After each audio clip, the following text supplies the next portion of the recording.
لیکن امام نووی کا جو زمانہ ہے وہ بھی اپنے لحاظ سے انتہائی اہم ہے.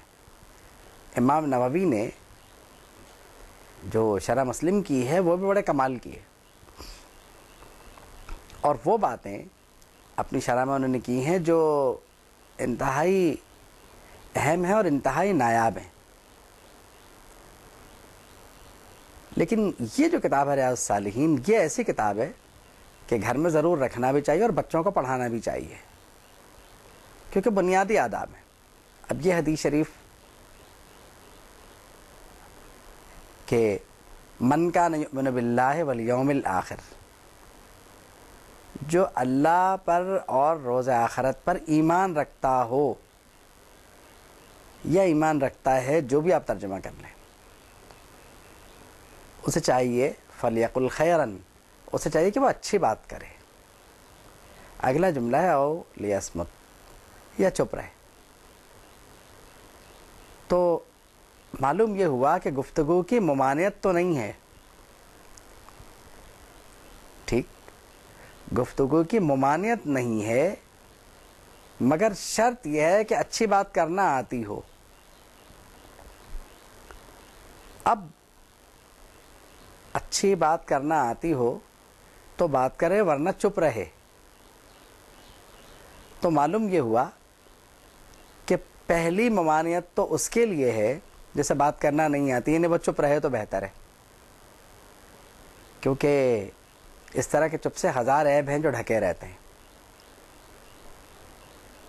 دیکھیے فلیقل خیرن, اگر خیرن کی صحیح ترجمانی کی جائے تو انتہائی نفیس گفتگو کرے, انتہائی بہترین گفتگو کرے, یا چپ رہے. یعنی سطحی گفتگو بھی نہ کرے وہ. تو معلوم یہ ہوا کہ گفتگو کی اجازت بھی بہت خاص لوگوں کو ہے, ورنہ شاید ہم جیسوں کے لیے تو یہی حکم ہے کہ چپ رہیں. مطلب یہ ہے کہ خیرن کا جو ارشاد ہے کہ جو اللہ اور روز آخرت پر ایمان رکھتا ہو, اسے چاہیے کہ وہ بہترین گفتگو کرے, یعنی انتہائی نپی تلی, انتہائی شائستہ اور انتہائی بامعنی گفتگو.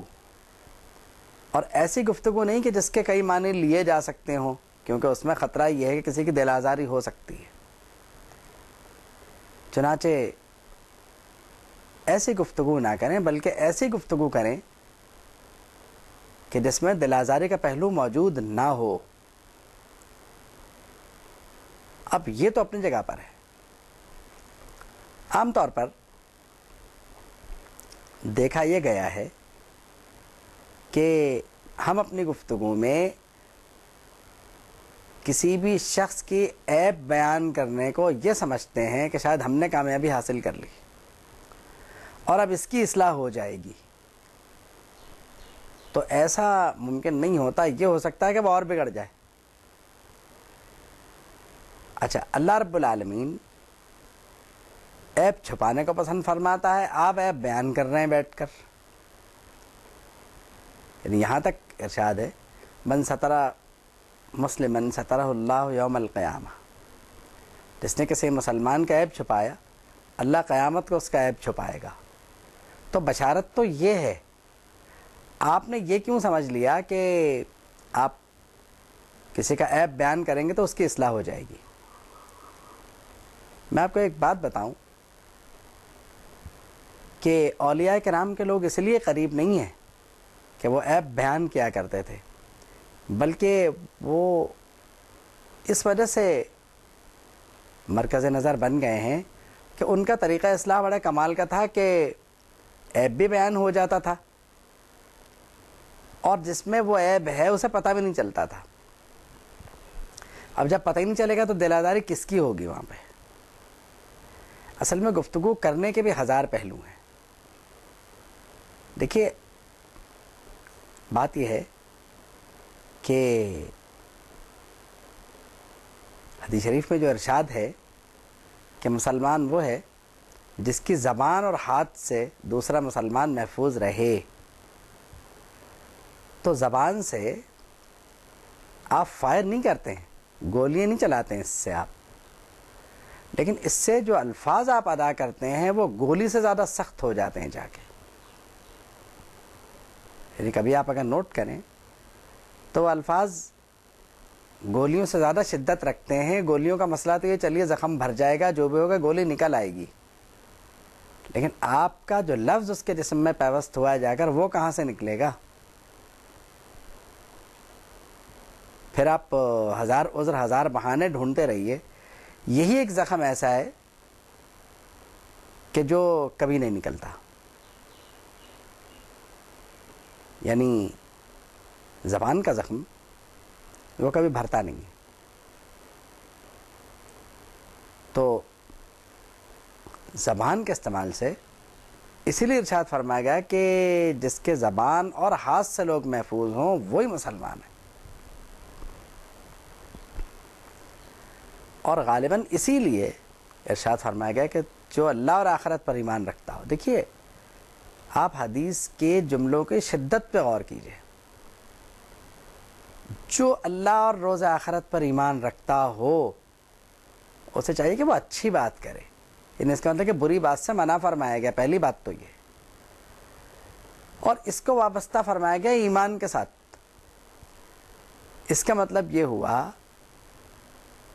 کہ جو اللہ اور آخرت پر ایمان رکھتا ہو اسے لازمی طور پر یہ کرنا چاہیے. اگر نہیں کرے گا تو ایمان بے شک نہ جائے ناقص تو ہو ہی جائے گا. یعنی یہ بھی اچھی گفتگو بھی ایمان کی شاخوں میں سے ایک شاخ سمجھی جائے تو کوئی حرج نہیں ہے، اور خاموشی کو بھی ایمان کی شاخوں میں سمجھا جائے تب بھی کوئی حرج نہیں ہے. ایک بات جو بہت قابل غور ہے کہ یہ آپ کی ذمہ داری ہے کہ اگر آپ بول رہے ہیں تو بہت اچھی گفتگو کریں، اور اس اچھی گفتگو کا مطلب آپ ذہن میں رکھیے کہ وہ گفتگو ایسی ہو کہ جس سے دوسروں کو فائدہ پہنچے. مثال کے طور پر اشاعت علم کی گفتگو، یعنی علم پھیلانا، قرآن مجید اور حدیث مبارک کے نکات کی وضاحت کرنا، یہ سب اچھی گفتگو میں ہے کیونکہ آپ بول رہے ہیں تو یہ اچھی گفتگو ہے. تو گفتگو کرنے والے کی یہ پہلی ذمہ داری ہے کہ وہ بہت بہترین گفتگو کرے. یعنی وہ دیکھ لے کہ اگر وہ اچھی گفتگو کر رہا ہے تو گفتگو کرے ورنہ مت کرے.